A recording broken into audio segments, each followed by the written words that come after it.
Welcome to a special episode of the Hearthstone Report. We got some breaking news, specifically concerning the surprise Hall of Fame of 2 cards and some new cards, 10 specifically, being introduced into the game, into the classic set to replace some of the cards that have rotated into the Hall of Fame in previous years. And we're gonna be here today to review those for you, give our opinions. And first of all, we should start off by saying we don't know exactly when this whole update is gonna go live. All that we know is that it's gonna be the next major update. Literal quote from Blizzard. We do not yet, at the time of recording and release of this video, have a specific date given. People speculate it could be as late as the next expansion, which would be a couple of months still. More likely though, it seems like there's gonna be one in the upcoming weeks.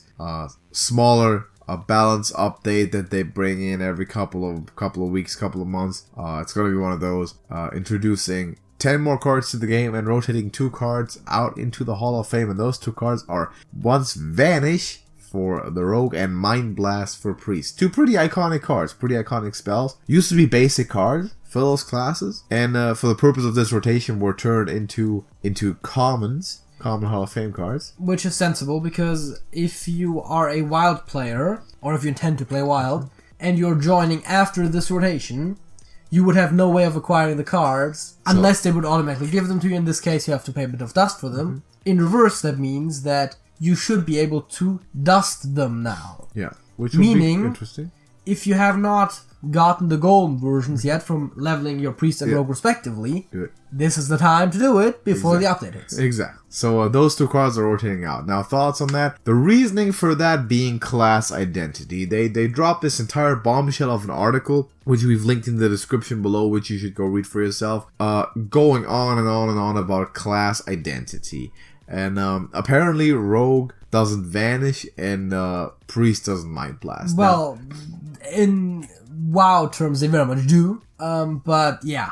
I find the Mind Blast to be a little bit more reasonable, since Priest does healing more than direct damage for spells, even though there isn't that many anyways, so I don't think the Mind Blast specifically would have hurt them. I'm not buying the class identity thing too much for this one specifically. No. It's just we want to put more fun stuff to and not have it be limited by a potentially broken also combo. The Mind Blast is a thing where there's 2 aspects to the priest, thematically speaking. There is the light and the void. Because the shadow priests are very much a thing that is recognized in a lot of the design. Turn your healing into damage. First of all, that, and then there's shadow form is there. There used to be Shadow Reaper, the big thing. There's some opposites there. So why take that out of the game? I personally think it's because they want to avoid future broken combos. We had a couple of close calls with the Highlander, with the Control Priest. We had a close call with the Gallery that always worked kind of good, kind of because you got cards like Vel and Malagos that obviously make this super, super dangerous. 2 mana, deal 5 to the enemy hero.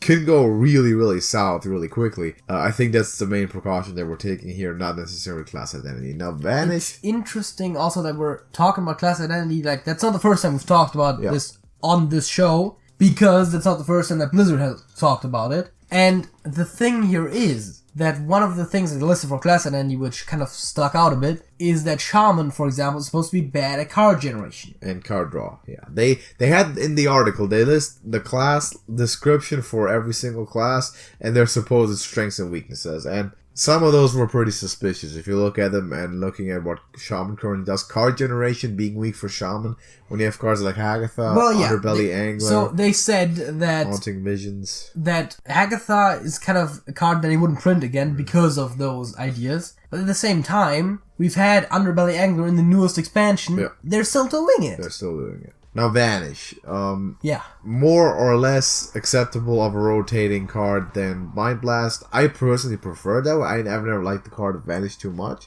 I think it was a very, very annoying card. Gonna make Rogue a little bit more susceptible still. Now, why does it not fit the class identity though? This one I'm not really getting behind. I mean, I guess both of those definitely make sense from a balance standpoint. Vanish has been kind of weakened by the Nerf? preparation nerfs. However, thanks to the recent buffs, Pogorogue has finally actually become kind of a decent deck. Yeah. Reminds me that we still haven't played it.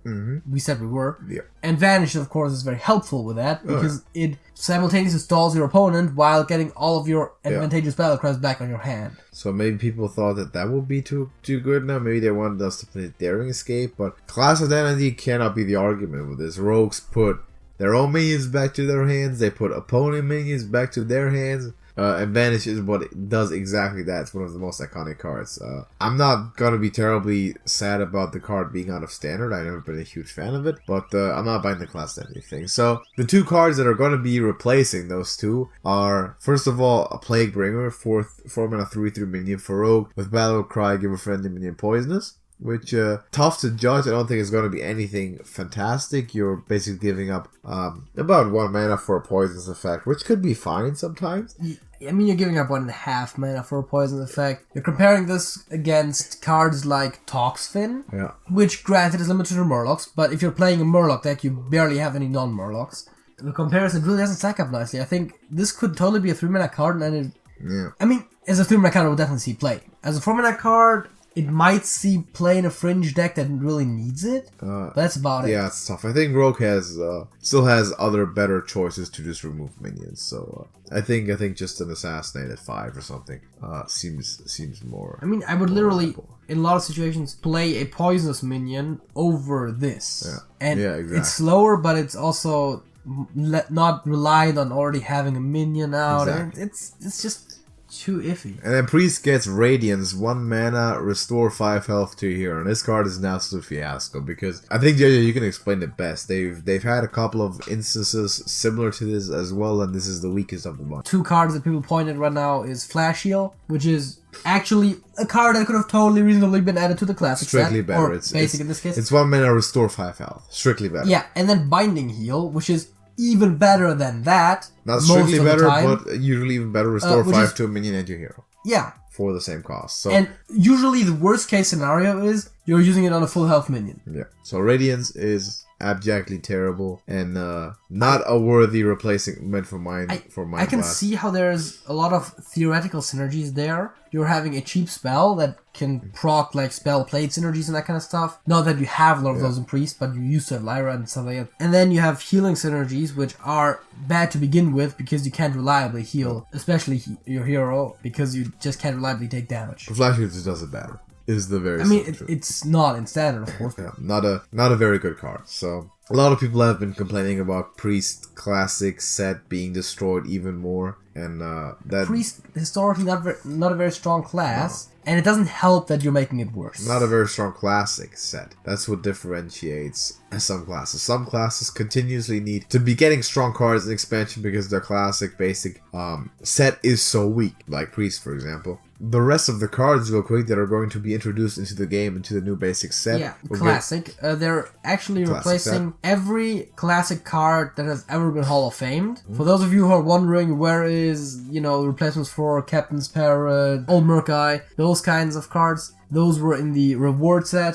same as Elite Torn Chieftain and Goblin Mechatork. So not the classic. Technically not classic, so they're not being replaced ever, which makes sense because they've also never been able to be pulled from classic packs. We have Siege Breaker for Warlock. 7 mana, 5/8 demon with taunt, and your other demons have +1 attack. Seems, JJ compared this to Storm and Champion when we first saw it, which seems okay. Considering Storm and Champion has never ran in Zoo, I don't think this will be. Obviously it is a demon, so if we can at some point cheat out several demons or big demons from our deck again, like we did with Q-Block, this will probably be okay in the Q-Block. This could be ran in Q-Block. Get it with the Skull of the Minority, get it with Lackey. The way it looks right now in Zoo, it's very expensive, and defensively, not so sure if Demon Synergy is strong enough. Yeah, I think the advantage to a degree is that you can protect your smaller stuff with it because it has taunt over Storm Enchantment specifically, but I also think that oftentimes it doesn't really matter as much because you're oftentimes trying to do that for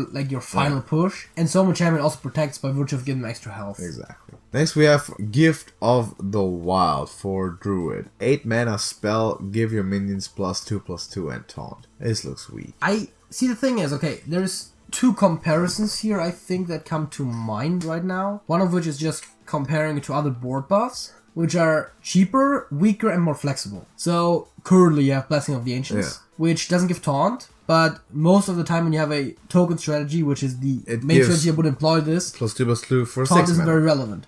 And it gives +2/+2 for 6 mana, also on one card effectively. Yeah, that's a lot better. If you compare it to Power of the Wild, you need to have 2 cards, but it's 4 mana. The other comparison is Cenarius, who, by the way, isn't very good, but he costs 1 mana more and he has a body attached to it. Exactly. He also doesn't give Taunt, but I feel like this matters so rarely. +2/+2 and Taunt. If the Taunt matters, that means you're losing, which means you're not getting full value anyways. This card is not good. Righteousness, 5 mana spell for Paladin is rare, and it gives all of your minions Divine Shield. Now, giving all of your minions Divine Shield used to be an effect that Unidentified Maul had, which used to be worth about 1 mana at that point. It was a bit randomized, but I'm not paying 5 mana to give my minions Divine. This is one of those cards where... That's an effect that comes basically for free with some battle cries or some effects for like half a mana. Yeah, the thing is that this is specifically only good in a meta where there is a lot of Divine Shield synergies. Yeah. Divine Shield synergies in Paladin exist. As a matter of fact, there's enough of that to have an entire bucket in the current Dollar Heist. But there is not really enough of it in Standard at a time to really make it, to build a deck around it. It seems very fit. If you could build a Divine Shield deck, this would be a great combo piece, potentially. But even then, it's still very expensive. Still very expensive. And I think that setting up a huge Blood Net for 8 mana is probably not worth it. If both Blood Net as well as Bolvar or other ideas are going to be so tough to pull off, so this is miles and miles away from being playable. We have 2 legends, and those are kind of the big ones. First one is Brightwing, which is a dragon, 3 mana, 3/2, and has Battlecry. Add another random legend to your hand. So a random legendary minion. We've seen this before. Weaponized Pinata does Death Rattle. Is it good? I don't know. Slightly understated. It gets you a card, maybe slightly above average card. I like this card, first of all. It's not very strong. It's not incredibly strong at the very least, which is it's not going to be fantastic. Which makes sense because the idea with the replacements for the most part is to try to fill out the packs without increasing the power level of the classic set. I think this does a wonderful job at it. It also is a card that is reasonably playable. Granted, it's never going to be the best card in the deck, but it has a huge potential upside. Yeah. It has 2 mana stats, but it has the more aggressive leaning ones, which I think an understated cards oftentimes is better. Yeah. While for a 2-drop I prefer myself a River Crocodilus, for a 3-drop I prefer the Bloodfire Raptor. Yeah. Because it trades more effectively with a lot of other 3-drops. And some prevalent 4-drops also. Yeah, and then again the effect can be pretty good, and it's a cheap dragon. Right now we only really have 2 cheap dragons, Fairy Dragon and Nightmare Mama. Yeah.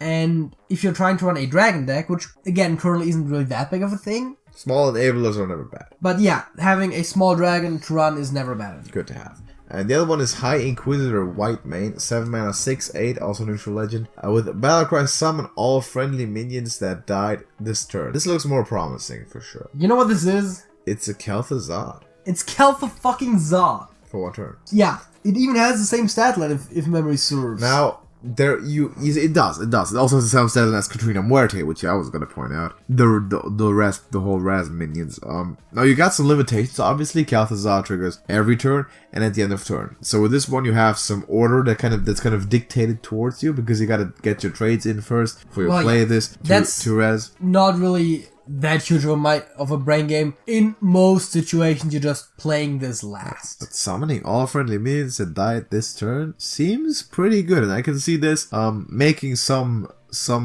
decks for sure. I mean, I feel like this is actually, in a lot of situations, at a comparable power level to Kel'Thuzad. Now, Kel'Thuzad is a more relevant threat to be removed, but with a lot of end-of-turn effects, you have to assume they only proc once. So you're playing it when it matters the most. Just like Thorison dies the turn he's played. That's a given. And the same is the case for Kel'Thuzad. This is less of a priority target, which means that it'll draw less aggro, which means it makes it slightly weaker. But the effect is almost the same strength, because it's only going to proc once anyways. It looks very, very... And it has Battlecry synergies, potentially. Historically, we have cards like Bran and Shudderwalk. Yeah. I assume we're gonna see stuff like that again. As a matter of fact, we do currently have Shudderwalk. We currently do have Shudderwalk. So yeah, Brightwing, High Inquisitor White Mane, both work with Shudderwalk. Extra value. Side note. Yeah. We have the last 3 cards, which are going to be, first of all, the Baron's Stable hand, 7 mana, 4/4 neutral epic with Battlecry summon a random beast. This looks kind of bleak. I'm not so sure about this one. Random beast seems very much like hit and miss. I don't know what the averages of beasts are. I kind of neglected to look that up in advance. If you're getting something like a high mana of this is pretty good. Yeah, the problem with beasts is a lot of high end, a lot of low end stuff. So I think there's a lot of low end stuff. Yeah, so and a few memorable high end ones. You'll be sitting with Lynx, and of course, if you get that Witcher Grizzly or that King Crush, you're great, or Undasta or whatever. It's not gonna. I don't think it's gonna be solid or consistent enough to be running constructed deck. This might be a decent card in Arena. I'm gonna actually look forward to seeing its Arena score and then see. As a matter of fact, a lot of the cards in here are very valid in Arena, and because they're classic, as far as we know, classic and basic are never gonna rotate out of the Arena. So can I reliably, or at least on average, get 4/4 stats or more of a beast from this card? It remains to be seen. I don't know the exact odds. But again, Arena, you rather draft this than another understated card sometimes. Then in Arena it might be worth it. It's not going to be in the top bucket anyway, so it might be a good draft. Correct. Next we have SI7 Infiltrator, 4 mana 5/4 with a Battlecry, destroy a random enemy secret. We've seen effects of this before to destroy all enemy secrets, and this could potentially be a pretty good tempo card against secret decks, especially because it has vanilla stats, so it's not giving up on stats for that minor effect. Arena, definitely very good. This is an Arena card for sure. This is one of those cards that some people are really hyped about it existing. Some people despise it, mostly because they play secrets. A lot of people have asked for Secret Tech in Classic as a replacement effect. I like it. This is a neutral Secret Tech card in Classic that is good enough to be used even if secrets are only somewhat prevalent. Yeah. I definitely do like it. It plays right into Mage Secrets that played on 3. A lot of Hunter Secrets, you know, if you can, oftentimes if decks do this, they'll have a secret out by,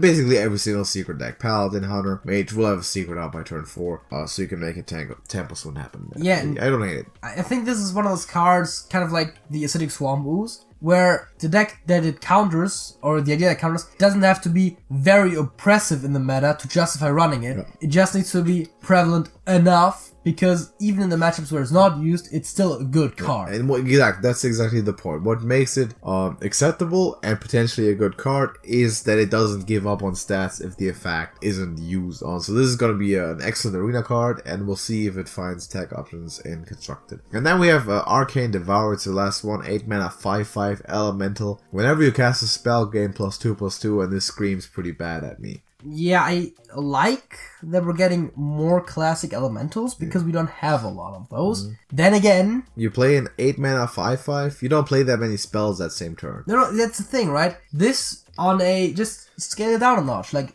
on 6 mana 3/3, still not very good, but better. You know, theoretically, putting it on like a 4 mana 1/1 might actually be pretty good, especially in the current decks like the mana cyclone variations of Mage. It could provide better value. Where you can actually snowball it. In this case, you're paying 8 mana to not do much of anything. It doesn't have taunt. It doesn't have anything else. You might play another spell with this. Yeah. You got a 7/7, which is still bad for 8 mana. It'll probably be removed. You gain nothing. You have to assume cards look too slow. That you're running this in a deck that specifically tries to make profit of this. But even then, you're expecting a lot of times to be running this with 2 spells. And that is already somewhat generous. Yeah. But there are 0 mana spells, but you're running this with 2 spells on the same turn. That means, for 10 mana, you're getting your spell effects off, and you're getting an 8 mana 9/9 effectively for the 2 extra spells being cast. That is a lot of setup for getting 1 extra stat point and a priority target on the field. It'll probably still die. It's not worth it.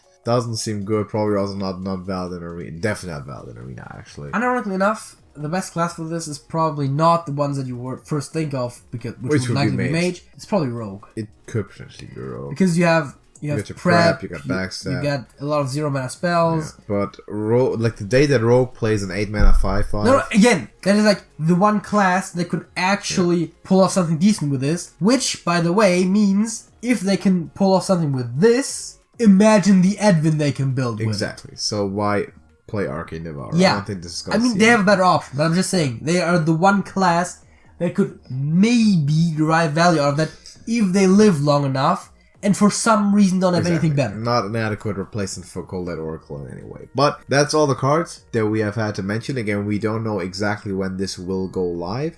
We will let you know though in our Discord server. We'll notify it as soon as that happens, or someone else will, because we have people in there who are oftentimes a lot more up on the news than we are. So that's a good reason, by the way, to also go ahead and join that server. The link is in the description. It's the TrashcanTV Hearthstone Discord server. We have over 100 people in there. Great community of beginners as well as more advanced or not professional, but pretty good players. Maybe there is a professional. If you are, let us know. Maybe someone has been living among us we never knew of. But yeah, people can help each other out. It's great. If you have some questions, always feel free to ask, and we'll be happy to welcome you there soon, and would appreciate if you decided to join the community. Also, leave a like on this video if this helped you out in any way and it was informative to you. Subscribe to TrashcanTV to not miss any more of our Hearthstone content. Maybe take a look at some gameplays, or if you're a beginner, we have a beginner's guide and basically everything you need to get you into Hearthstone, with some budget decks and some collection management, disenchanting, dusting guides. So have a look at those. Thank you for watching this one. We'll hope to see you in the Discord soon to talk to you, and we'll see you in the next one. JJ. That's it. That's it.